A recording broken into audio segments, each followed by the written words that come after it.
तर मित्रांनो, मुख्यमंत्री माझी लाडकी बहीण योजनेचा फॉर्म भरण्यासाठी तुम्हाला मोबाईलचं प्ले स्टोअर ओपन करायचं आहे.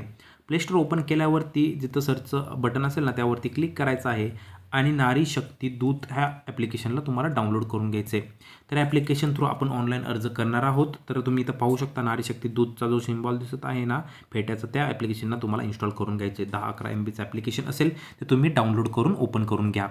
तर आपण पाहूयात की आता ॲप्लिकेशन डाउनलोड झालेलं आहे. आता ह्याच्यामध्ये फॉर्म कशा पद्धतीने भरायचा, डॉक्युमेंट्स कसे अपलोड करायचे, फोटो कसा कॅप्चर करायचा, ते सगळ्या गोष्टी आपण इथे पाहूयात. तर ॲप्लिकेशनला ओपन करून घेतलेलं आहे मी. तर सगळ्यात आधी तुम्हाला जेव्हा स्टार्टिंगला आपण ॲप्लिकेशन यूज करत असो ना, त्यावेळेस आपल्याला हा एक टूर दिसेल, तो तुम्ही स्किप करू शकता किंवा डनवरती क्लिक करून पण पुढे जाऊ शकता लॉगिन पेजवरती. तर बघा, इथे लॉगिन पेज आलेलं आहे आपलं. लॉगिन पेजवरती आपण मोबाईल नंबरने आता एंटर करणार आहोत, लॉग इन करणार आहोत. तर जो पण आपला आधार कार्डला मोबाईल नंबर लिंक असेल किंवा जो आपण नियमित वापरत असेल आणि ज्याला नियमित OTP वगैरे सगळ्या गोष्टी प्राप्त होत असेल ना, तोच मोबाईल नंबर तुम्ही इथे एंटर करा. ज्या मोबाईल नंबरला OTP येत नसेल, ज्याचा रिचार्ज नसेल, तो मोबाईल इथे एंटर करू नका. तर मी फटाफट मोबाईल नंबर एंटर करतो. तर मोबाईल नंबर एंटर केल्यानंतर तुम्हाला इथं I accept terms and condition या बटनावरती क्लिक करायचं आहे आणि त्याच्यानंतर एक पॉपअप ओपन होईल. त्या पॉपअपमध्ये तुम्हाला स्वीकारा या बटनावरती क्लिक करायचं आहे. त्यानंतर इथं मोबाईल नंबरवर टाकून लॉग इन करायचं आहे. लॉग इन केल्यानंतर तुम्हाला 4 अंकाचा OTP येईल. तर मी फटाफट मोबाईल नंबर ॲड करतो आणि पुढची प्रोसेस तुम्हाला समजावतो. तर मित्रांनो, माझ्या मोबाईलवरती OTP प्राप्त झालेला आहे. मी OTP टाकून व्हेरीफाय OTP करून घेतो. OTP टाकल्यानंतर बघा, इथं तुम्हाला एक नोटिफिकेशन ऑन ठेवायचं ऑप्शन येईल, ज्याला की तुम्ही अलाव करा. जी पण परमिशन मागेल ना, त्या सगळ्या परमिशनला ओके करत राहा. हे केल्यानंतर बघा, आपण आपल्या ज्या मेन पेजवरती आलेलो आहे, तिथं तुम्हाला सगळ्यात पहिल्यांदा येईल की प्रोफाईल अपूर्ण आहे. तर आपली जी प्रोफाईल म्हणजे एक basic information, email ID, mobile number, या सगळ्या गोष्टी तुम्हाला सगळ्यात आधी अपडेट करून घ्याव्या लागतील. त्याच्याशिवाय आपण बाकी याच्यामध्ये काही वापरू शकणार नाही. तर इथं बघा, निळ्या अक्षरामध्ये तुम्हाला दिसेल की आपली माहिती भरण्यासाठी ते क्लिक करा, यावरती क्लिक करून घ्या. हे केल्यानंतर फुल नेममध्ये आपलं जसं पण आधार कार्डवरती नाव असेल ना, सेम तसंच नाव इथं तुम्ही टाईप करून घ्या. इंग्लिशमध्ये तुम्ही हे नाव टाईप करू शकता.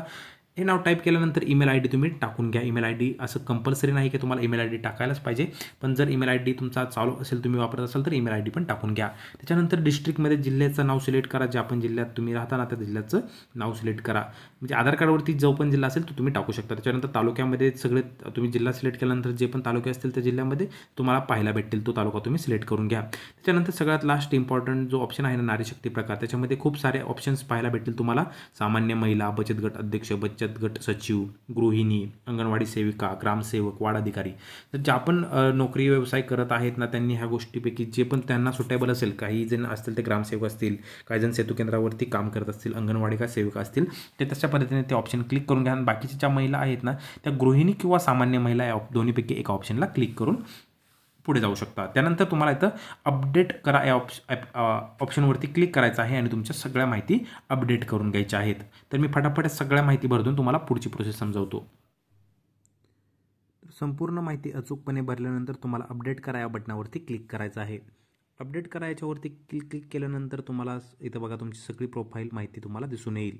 तुमचं नाव, ईमेल, मोबाईल नंबर, जिल्हा, तालुका, नारी शक्ती प्रकार, ह्याच्यामध्ये काही जरी चेंजेस करायचे असेल तर तुम्ही इथं प्रोफाईल अपडेट करावरती क्लिक करून त्या परत एकदा अपडेट करू शकता. अचूकपणे भरल्यानंतर आपल्याला आता फॉर्म भरायचा आहे. तर फॉर्म भरण्यासाठी तुम्हाला जो सगळ्यात पहिला ऑप्शन आहे ना खालचा, नारी शक्ती दूत, यावरती यायचं आहे. यावरती आल्यानंतर मुख्यमंत्री माझी लाडकी बहीण योजना हा ऑप्शन तुम्हाला इथं पाहायला भेटेल, त्यावरती क्लिक करायचं आहे. ते केल्यानंतर तुम्हाला लोकेशनचा ॲक्सेस मागेल, तर लोकेशनच्या ॲक्सेसला तुम्हाला अलाव करायचं आहे. हे केल्यानंतर आपला पूर्ण फॉर्म आपल्याला इथं पाहायला भेटतो. तर आपण हा फॉर्म बघणार आहोत आणि फॉर्ममध्ये कशा पद्धतीने अचूक न चुकता माहिती भरता येईल ना, ते आता आपण बघूयात. सगळ्यात आधी आपल्याला महिलेचे संपूर्ण नाव टाकायचं आहे आधार कार्डप्रमाणे. आधार कार्डवरती जे पण नाव असेल ना, जसं तसं नाव इथं तुम्हाला टाईप करायचं आहे. ते इंग्लिशमध्ये पण तुम्ही टाईप करू शकता. त्याच्यानंतर तुम्हाला सेकंड ऑप्शन आहे पतीचे किंवा वडिलांचे नाव. जर महिला विवाहित असेल तर ती पतीचे नाव टाकू शकतो. आणि जर काहींचं आधार कार्ड लग्न होऊन पण जर आधीचंच असेल, तर तशा पद्धतीने तुम्ही वडिलांचे नाव इथं टाकू शकता. जर तुम्ही चेंजेस केले असतील लग्नानंतर, तर तुम्ही तशा पद्धतीने पतीचे नाव टाका. अगर चेंजेस नसेल केले तर तुम्ही तशा पद्धतीने इथं वडिलांचं नाव ठेवा. त्यानंतर महिलेचे लग्नापूर्वीचे नाव हा ऑप्शन तुम्हाला ऑप्शनल आहे. ह्याच्यामध्ये तुम्ही वरचं जे नाव टाकलं आहे ना, संपूर्ण नाव, तसं नाव इथं पण टाकू शकता. आणि जर चेंज केलं असेल तर लग्नापूर्वीचे नाव टाका. त्याच्यानंतर जन्मदिनांक निवडा हा ऑप्शन तुम्हाला पाहायला भेटेल. जन्मदिनांक निवडामध्ये तुम्हाला अचूकपणे जन्मतारीख सिलेक्ट करायची आहे. तर सगळ्यात आधी तर जुलै 2024 दिसेल त्याच्यावरती क्लिक करायचं आहे आणि सगळ्यात आधी जन्मसाल सिलेक्ट करा, कोणत्या साली तुमचा जन्म झाला आहे. त्याच्यानंतर जो पण महिना आहे ना तो महिना सिलेक्ट करा. महिना सिलेक्ट केल्यानंतर जी तारीख आहे ती सिलेक्ट करा आणि ओकेवरती क्लिक करा. तर इथं पाहू शकता तुम्ही जन्मतारीख अशा पद्धतीने अचूकपणे सिलेक्ट करू शकता. आणि त्याच्यानंतर अर्जदाराचा पत्ता आधार कार्डप्रमाणे जसं पण आधार कार्डवरती आपला पत्ता नमूद केला असेल तशा पद्धतीने आधार कार्डवरचा जसा तसा पत्ता इथं तुम्ही टाकून घ्या. आधार कार्डवरचा पत्ता टाकल्यानंतर जिल्हा कोणता आहे तुमचा तो जिल्हा इथं सिलेक्ट करा. तो जिल्हा सिलेक्ट केल्यानंतर जो पण तालुका आहे तो सिलेक्ट करा. तालुका सिलेक्ट केल्यानंतर जे गाव आहे ना तुमचं ते सिलेक्ट करा. काही जण शहरात राहत असेल तर शहराचं नाव टाईप करा. त्याच्यानंतर ग्रामपंचायत जी पण असेल तुमची किंवा तुम्ही नगरपालिकेमध्ये येत असेल तर नगरपालिकेचे नाव सिलेक्ट करा आणि टाईप करा. त्याच्यानंतर पिनकोड टाका अचूकपणे जो पण तुमच्या एरियाचा असेल तो. त्याच्यानंतर मोबाईल क्रमांक टाका तुमचा चालू असेल तो. त्याच्यानंतर आधार क्रमांक टाका. आधार क्रमांक टाकल्यानंतर तुम्हाला काही येस अँड नोचे ऑप्शन पाहायला भेटतील, जसं की शासनाच्या इतर विभागामार्फत राबवण्यात येणाऱ्या आर्थिक योजनेचा लाभ घेत आहात का त्याच्यावरती क्लिक करायचं आहे. तुम्हाला जर घेत असाल तर होय करायचं आहे आणि होय केल्यानंतरची पण रक्कम तुम्हाला मिळत असेल शासनाकडून ती रक्कम इथं टाईप करायची आहे. टाईप केल्यानंतर तुम्हाला पुढं जायचं आहे जर तुम्ही या योजनेचा लाभ घेत असाल तर. आणि जर योजनेचा लाभ घेत नसाल तर नाही ऑप्शनवरती क्लिक करायचं आहे. नाही ऑप्शनवरती क्लिक केल्यानंतर आपल्याला पुढं पाहायला भेटेल की आपण कुठल्या योजनेसाठी आता अप्लाय करत आहात. तर मुख्यमंत्री माझी लाडकी बहीण योजनेसाठी आपण अप्लाय करत आहोत. त्याच्यानंतर खाली यायचे तुम्हाला वैवाहिक स्थितीमध्ये आणि तिथे तुम्हाला अविवाहित आहात, विवाहित आहात, विधवा आहात, निराधार आहात, घटस्फोटित आहात ह्याच्यामध्ये तुम्हाला ऑप्शन सिलेक्ट करायचे आहेत. आणि त्याच्यानंतर नेक्स्ट ऑप्शन आहे की तुम्ही म्हणजे ज्या पण महिला आहे ह्याच्यासाठी अर्ज करत आहे ना तिचा जन्म परराज्यात झाला असेल तर त्याच्यामध्ये तुम्हाला होय करायचं आहे आणि परराज्याचे नाव इथे सिलेक्ट करायचं आहे मेन्यूमधून. त्याच्यानंतर जर नसेल झाला तर नाही करायचं आहे आणि त्याच्यामध्ये तुम्हाला राज्य वगैरे सिलेक्ट करायची गरज नाही. त्याच्यानंतर अर्जदाराचे खाते असलेल्या बँकेचे तपशील आपल्याला अपडेट करायचा आहे. तर सगळ्यात आधी बँकेचं नाव टाईप करा जे आपण बँकेत तुमचं अकाउंट आहे ना आणि ज्याला आपला मोबाईल नंबर, आधार कार्ड सगळं लिंक आहे ना त्या बँकेचं तुम्ही ते नाव टाईप करा. State bank of India, bank of Baroda जे पण बँक असेल त्याचं नाव टाईप करा. त्याच्यानंतर बँक खातेधारकाचं नाव जसं पण पासबुकवरती असेल तसं टाईप करा. ते केल्यानंतर बँक खाते क्रमांक न चुकता इथं अचूकपणे भरा. बँक खाते क्रमांक भरल्यानंतर IFSC कोड पण न चुकता भरा. ते केल्यानंतर आपला आधार क्रमांक खात्याला जोडला आहे का ह्याच्यासाठी होय करा.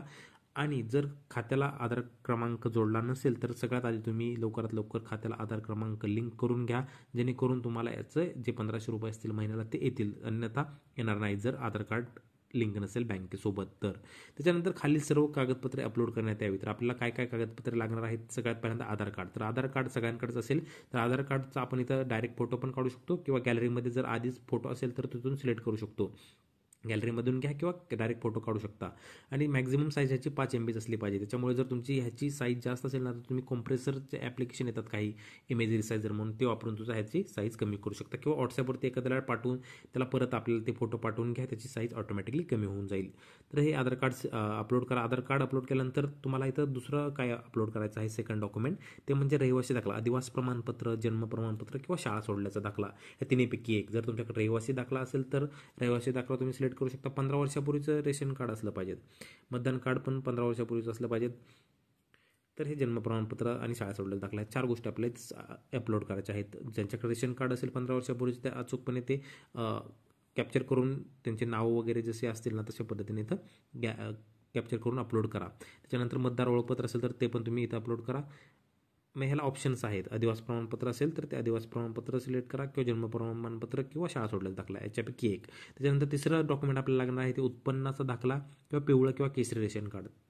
ह्याच्यामध्ये जे पण असेल ना ते तुम्ही सिलेक्ट करू शकता. त्याच्यानंतर अर्जदाराचे हमीपत्र तुम्ही इथे सिलेक्ट करा. तर अर्जदाराचे हमीपत्र तुम्हाला डिस्क्रिप्शनमध्ये लिंक भेटेल किंवा कुठून डाउनलोड करायचं ते पण मी तुम्हाला आपला हा व्हिडिओ झाल्यानंतर शेवटची सांगतो. त्याच्यानंतर डाउनलोड करून त्याची कॉपी मारा, एक प्रिंट मारा. प्रिंट मारल्यानंतर आपलं नाव वगैरे जे पण परमिशन्स आहेत किंवा कुठल्या ह्याच्या आधी स्कीमसाठी अप्लाय केला आहे का ह्याच्यावरती टिक मार्क करायचे आहे, एक छोटंसं आहे आणि आपली सही करायची आहे. त्याचा पण फोटो घ्यायचा आहे आणि तो इथं अपलोड करायचा आहे. ते केल्यानंतर बँक पासबुकचा फोटो तुम्हाला इथं अपलोड करायचा आहे. आणि हे बँक पासबुकचं केल्यानंतर जर दुसऱ्या राज्यातील महिला असेल तर तिथं आपल्या पतीचे कागदपत्रे अपलोड करायचे आहे. आणि ज्यांचा जन्म महाराष्ट्रातील आहे ना त्यांनी इथं काही अपलोड करण्याची गरज नाही. आणि त्याच्यानंतर अर्जदाराचा फोटो मेन म्हणजे हा फोटो आपण अपलोड करू शकत नाही, हा तुम्हाला डायरेक्ट कॅप्चर करायचा आहे, लाईव्ह कॅप्चर. तर फोटोचं ॲप्लिकेशन ओपन होईल, त्याच्यामध्ये तुम्ही लाईव्ह कॅप्चर करू शकता. हे केल्यानंतर तुम्हाला इथं ॲक्सेप्ट हमीपत्रवरती क्लिक करून स्वीकारा बटनावरती क्लिक करायचं आहे. आणि काही जणांच्या ह्याच्यामध्ये जर असं गोल गोल सर्कल राऊंड होत असेल, म्हणजे जर माहिती जतन करायचं ऑप्शन येत नसेल ना, तर तुम्हाला पुन्हा एकदा बॅक जायचं आहे. बॅक गेल्यानंतर मुख्यमंत्री माझी लाडकी योजनावरती परत यायचं आहे. परत आल्यानंतर परत फॉर्म भरायचा आहे आणि तुम्हाला इथं आय ॲक्सेप्टवरती क्लिक करून इथं बघा, इथं माहिती जतन करायचं ऑप्शन येईल. जर तुम्हाला हा ऑप्शन येत नसेल तर अशी प्रोसेस करायची आहे, परत फॉर्म भरावा लागेल. त्याच्यानंतर माहिती जतन केल्यानंतर तुम्हाला पुढची प्रोसेस दाखवतो. तर इथं पूर्णपणे आपण अर्ज भरलेला आहे. अर्ज भरल्यानंतर आपण जो अर्ज केला आहे तो कशा पद्धतीने पाहू शकतो. केलेल्या अर्जमध्ये जाऊ शकता. त्याच्यानंतर इथं बघा आपला अर्ज दिसत आहे, त्याच्यावरती क्लिक करायचं आहे आणि आपली पूर्ण माहिती दिसते. माहिती दिसल्यानंतर इथं बघा स्कीम्समध्ये मुख्यमंत्री माझी लाडकी बहीण योजनामध्ये पेंडिंग फॉर्म दिसतोय. तर पेंडिंग फॉर्म ह्याच्यामुळे दिसतोय कारण अजून पण ह्याचं व्हेरिफिकेशन झालं नाही, बाकीच्या प्रोसेस झाल्या नाहीत ना, त्याच्यामुळे पेंडिंगचं. ज्यावेळेस हे पूर्ण व्हेरिफिकेशन होईल त्यावेळी व्हेरीफाईड म्हणून येईल किंवा बाकीच्या पुढच्या स्टेप्स आपल्याला पाहायला भेटतील. अशा पद्धतीने आपण हा अर्ज केलेला आहे. आम्ही एक डेमो अर्ज तुम्हाला डेमो अर्ज करून दाखवला आहे. याच्यावरून एका नंबरवरून तुम्ही किती पण अर्ज करू शकता. त्याच्यानंतर इथं तुम्हाला योजनामध्ये यायचं आहे आणि हमीपत्र कशा पद्धतीने डाउनलोड करते दाखवतो. तर हमीपत्र PDF डाउनलोड करा ऑप्शनवरती क्लिक करायचं आहे आणि तुमचं हे मोबाईलमध्ये डाउनलोड होईल. याची प्रिंट मारा आणि आपलं सही वगैरे करून ह्याचा फोटो घ्यायचा आहे, जसं मी तुम्हाला मागं सांगितलं आहे. तर मित्रांनो, अशा पद्धतीने आपण मुख्यमंत्री माझी लाडकी बहीण योजना याचा फॉर्म भरला आहे. याच्यामध्ये तुम्हाला जे पण काही डाऊट्स असतील, काही प्रॉब्लेम येत असेल तर तुम्ही मला कमेंटमध्ये विचारू शकता. आणि जर बेस्ट वे आहे ना याचा की रात्री 12 नंतर सकाळी 7-8 वाजेपर्यंत याचा चांगला टाईम असतो एक फॉर्म भरण्याचा, जेणेकरून सर्व्हर वगैरे हँग होत नाही किंवा तुम्हाला काही अडचण येत नाही. बाकी दिवसा वगैरे हे ॲप्लिकेशन चालतच नाही, बाकीच्या गोष्टी तुम्ही करू शकत नाही. तर मित्रांनो, अशा पद्धतीने हा तुम्ही फॉर्म भरू शकता. धन्यवाद.